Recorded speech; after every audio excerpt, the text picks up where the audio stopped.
ইসরায়েলকে সাপোর্টে গাজা ইরান অক্ষে যুদ্ধ করতে ৫১ দেশের সংশ্লিষ্টতা। ইরানে ব্যর্থ হলেও টার্গেটে আরেক দেশ।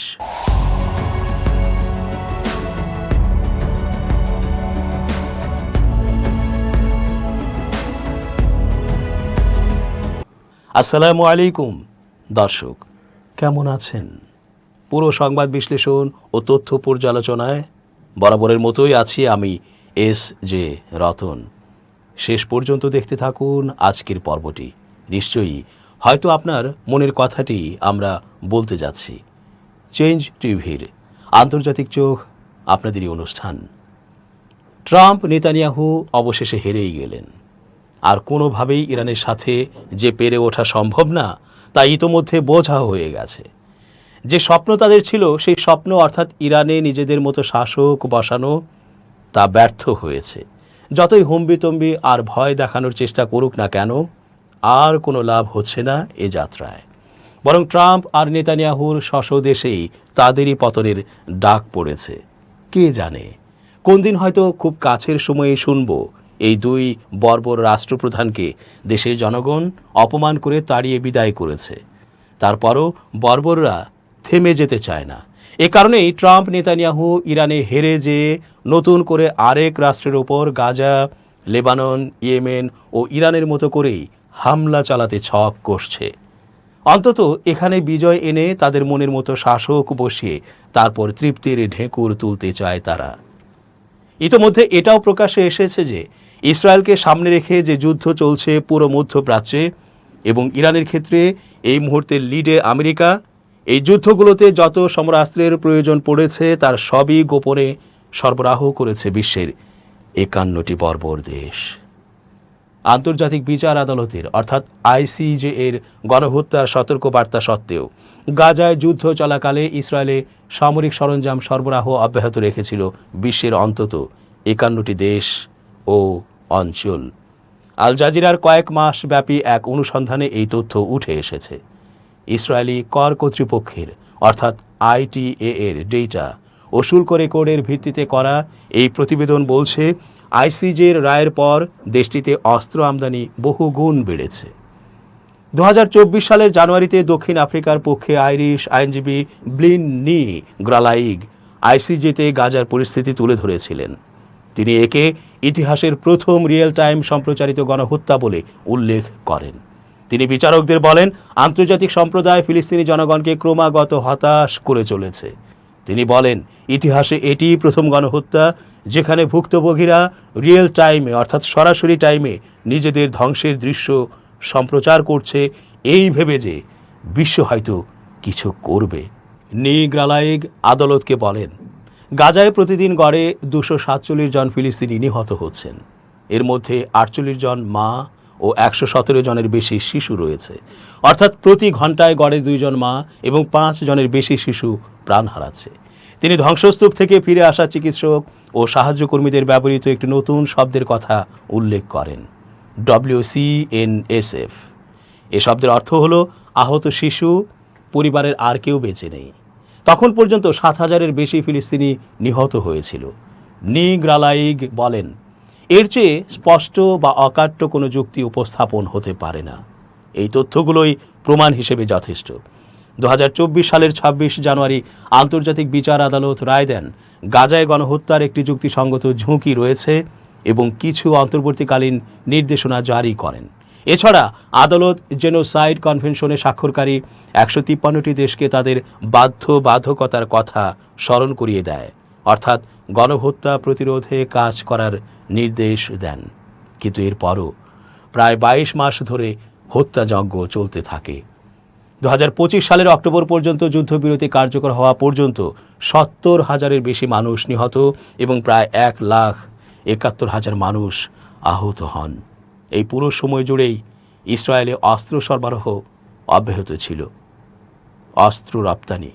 আল জাজিরার কয়েক মাস ব্যাপী এক অনুসন্ধানে দেখা গেছে, গাজায় গণহত্যার ঝুঁকি নিয়ে আন্তর্জাতিক বিচার আদালত সতর্ক করার পরও অন্তত ৫১টি দেশ ও স্বায়ত্তশাসিত অঞ্চল থেকে সামরিক সংশ্লিষ্ট পণ্য ইসরায়েলে প্রবেশ অব্যাহত ছিল।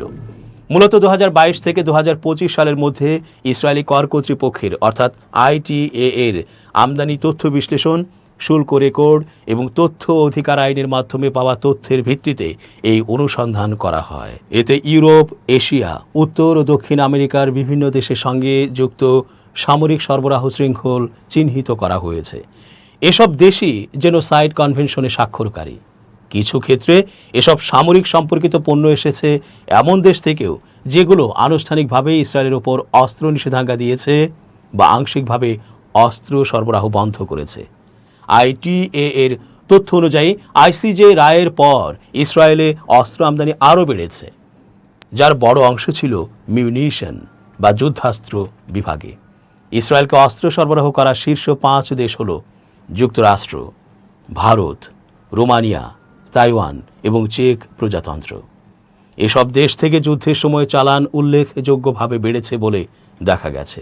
যদিও অনেক দেশই ইসরায়েলে অস্ত্র রপ্তানির পূর্ণ তথ্য প্রকাশ করে না, কিন্তু আইটিএ এর তথ্য বলছে 2023 সালের অক্টোবর থেকে 2025 সালের অক্টোবর পর্যন্ত 2603টি সামরিক পণ্য সম্পর্কিত চালান ইসরায়েলে প্রবেশ করেছে। এর মধ্যে ছিল গোলাবারুদ, বিস্ফোরক, যুদ্ধাস্ত্র, অস্ত্রের যন্ত্রাংশ এবং সাঁজোয়া যান সংক্রান্ত উপাদান। আইটিএ এর তথ্য অনুসারে অস্ত্র আমদানির মোট মূল্য ছিল প্রায় $885 মিলিয়ন। এর মধ্যে 91% আইসিজে রায়ের পর রেকর্ড করা হয়েছে। এদিকে 2023 সালের অক্টোবরের আগের 20 মাসে ইসরায়েলে সামরিক সংশ্লিষ্ট আমদানির পরিমাণ ছিল মোট $388 মিলিয়ন।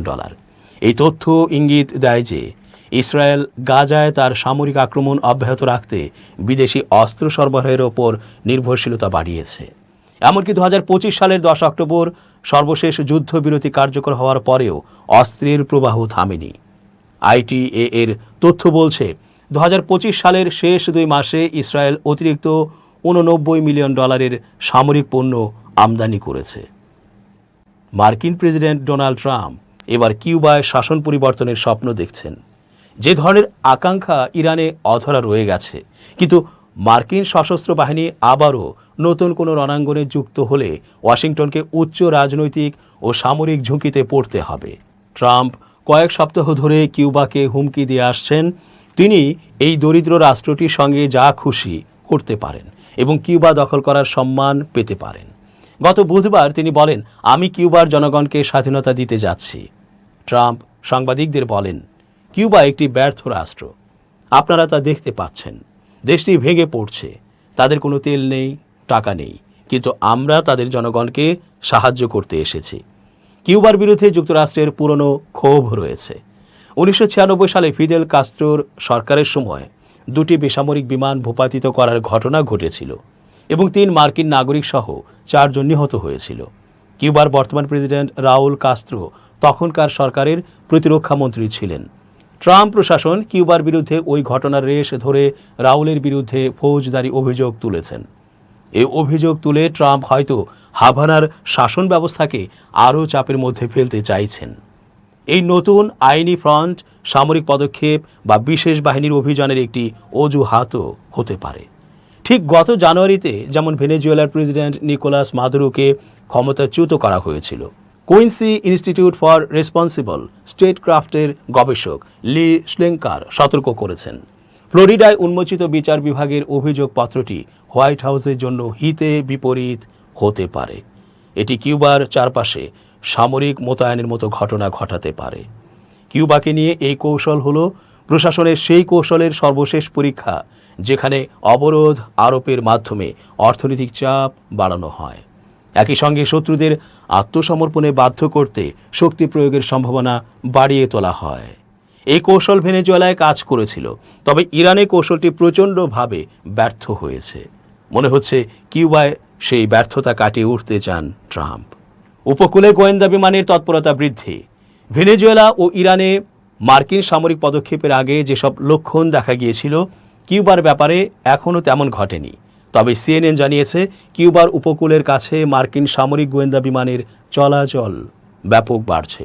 ওই 2 দেশে হামলার আগে এই ধরনের তৎপরতা বৃদ্ধি পেয়েছিল, কিন্তু ইরান যুদ্ধের কারণে জনপ্রিয়তা কমে যাওয়ায় নতুন কোনো সামরিক অভিযানকে সমর্থন করার মতো রাজনৈতিক পুঁজি ট্রাম্পের হাতে নেই বললেই চলে।